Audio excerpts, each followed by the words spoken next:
Leçon d'histoire, conquête, paix romaine et romanisation. Question clé, comment Rome a-t-elle pu bâtir un immense empire et maintenir la paix dans cet immense empire entre le 1er et le 4e siècle après Jésus-Christ? Grand 1, un vaste empire autour de la Méditerranée. On commence tout d'abord par situer cet empire romain dans l'espace, voir quelles sont ses limites, avec cette carte que vous avez dans le manuel, page 121. Donc cette carte, elle permet de voir jusqu'où s'étend l'Empire à la fin du IIe siècle, hein, et c'est à la fin du IIe siècle que l'Empire romain est le plus étendu. Alors si on calcule les distances du nord au sud de l'Angleterre à ce qui correspond à l'Algérie d'aujourd'hui, du nord au sud, l'Empire romain s'étend sur 2500 km, et d'est en ouest, de l'Espagne jusqu'en Asie mineure, sur 4500 km d'est en ouest. Rome s'est donc taillé un immense empire établi sur 3 continents, mais la durée des guerres de conquête témoigne de l'ampleur de la tâche et des difficultés rencontrées. Ces conquêtes militaires romaines durent du IIIe siècle avant Jésus-Christ, avec les guerres puniques, les guerres contre Carthage, jusqu'à la fin du 1er siècle après Jésus-Christ, soit 4 siècles de conquête. À partir du IIe siècle après Jésus-Christ, l'Empire cesse de s'étendre. Et les empereurs vont avoir le souci de protéger les territoires qui ont été conquis. En effet, la présence des barbares aux frontières se fait de plus en plus menaçante. Alors, qui sont ces barbares? Pour les Romains, ceux qu'ils nommaient les barbares étaient tous ceux qui ne vivaient pas dans l'Empire, tous les peuples qui étaient à l'extérieur des frontières de l'Empire. Eh bien, ces barbares, ils n'ont qu'une idée, c'est de déferler sur l'Empire et de s'emparer de ses richesses, et ils ne manqueront pas de le faire au siècle suivant.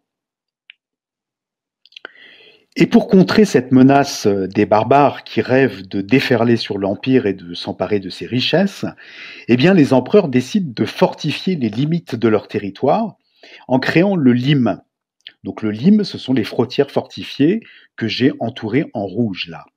Et eh bien le mot lime en latin signifie frontière, et de ce mot lime provient le mot limite que l'on connaît.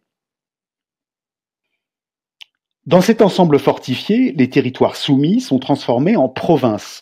Le terme vient du latin provinci, qui signifie déjà conquis ou déjà soumis. Ce sont des régions qui sont situées en dehors de l'Italie, qui sont administrées par Rome, par le biais d'un gouverneur envoyé sur place.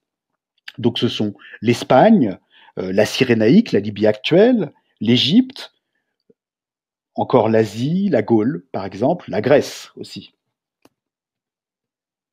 Cet empire, ce vaste espace territorial, il est aussi bien relié par des routes. La voie romaine permet de relier Rome de n'importe quel point de l'empire.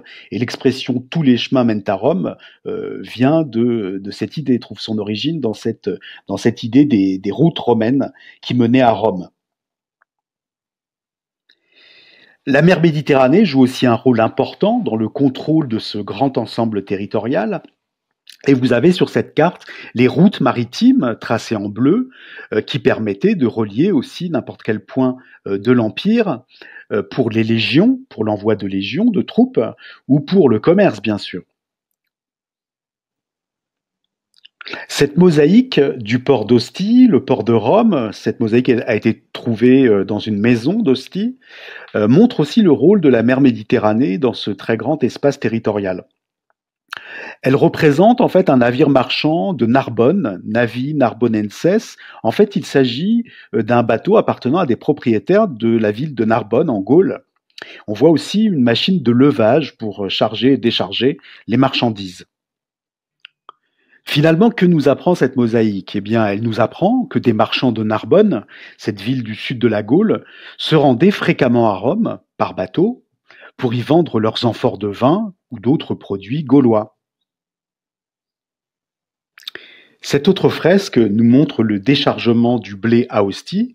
Donc les Romains faisaient venir leur blé servant à fabriquer la farine et le pain d'Égypte, de Libye, mais aussi d'autres régions de la mer Noire, de Sicile, d'Espagne ou même d'Afrique proconsulaire, c'est-à-dire la Tunisie. Donc ces échanges commerciaux permettent de mettre en relation les territoires de l'Empire avec Rome. Donc on voit sur cette carte toutes les productions d'un peu partout dans l'Empire qui sont acheminées vers la capitale de l'Empire. Elles sont possibles, ces circulations commerciales, bien parce que, on l'a dit un peu avant, la sécurité est assurée dans l'Empire. Alors, résumons-nous, du IIIe siècle avant Jésus-Christ au 1er siècle après Jésus-Christ, on a 4 siècles de conquête et la domination romaine d'un vaste territoire tout autour de la Méditerranée. À partir du IIe siècle après Jésus-Christ, l'Empire cesse de s'étendre et les empereurs veulent protéger leur conquête. Aux frontières, on a la présence de barbares qui est de plus en plus menaçante et les Romains construisent des fortifications. Cet ensemble fortifié est divisé en provinces. Ces provinces sont reliées à Rome par des routes maritimes et terrestres, et ces routes, elles permettent de développer le commerce et d'enrichir Rome. Alors, situons notre sujet dans le temps. Tout commence à la fin de la République romaine. On a vu que la République romaine débute en 509 avant Jésus-Christ, après les rois étrusques. Donc tout commence avec Octave, un personnage qui s'appelle Octave et qui va devenir Auguste, l'élu des dieux, ce qui en dit long sur les pouvoirs qu'il va concentrer. C'est le fils adoptif de César. C'est un général romain. Il met fin aux guerres civiles. En effet, après la disparition de César en 44 avant Jésus-Christ, César meurt assassiné par des sénateurs, il est poignardé à mort. Et donc, à la disparition de César, des généraux romains vont lutter pour s'emparer du pouvoir, se faire la guerre. Et donc, l'Italie et d'une certaine façon l'ensemble de l'Empire est divisé par ces guerres civiles. Les Romains qui veulent retrouver la paix acceptent de donner tous les pouvoirs à Octave, qui est vainqueur donc de ces guerres civiles.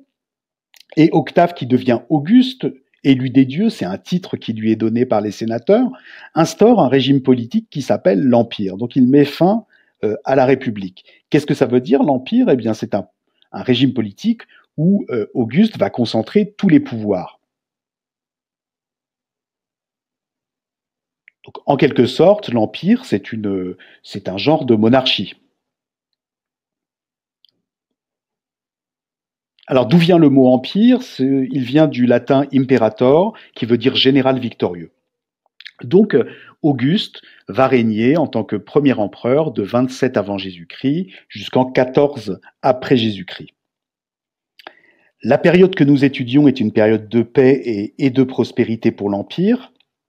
Après les dernières conquêtes de la fin du 1er siècle, on a vu comment la sécurité était réalisée dans cet empire, et cette sécurité va permettre la prospérité. C'est aussi durant cette période qui va du 1er siècle à la fin du 2e siècle, et peut-être un peu après, jusqu'à l'édit de Caracalla. C'est pendant cette période que la culture romaine se diffuse dans l'Empire et le mode de vie romain se diffuse également, ce qu'on appelle la romanisation de l'Empire. Cette période que les Romains appelaient Pax Romana ou paix romaine dure donc de la fin du 1er siècle jusqu'au début du 3e siècle. C'est une période de paix et de prospérité pour l'Empire. Alors de paix relative, parce qu'il y a quand même des petites guerres, comme la guerre contre les Juifs de Palestine. Après la mort du Christ, on en parlera quand on parlera du christianisme. Mais à l'intérieur de l'Empire, la sécurité est assurée et le commerce enrichit Rome.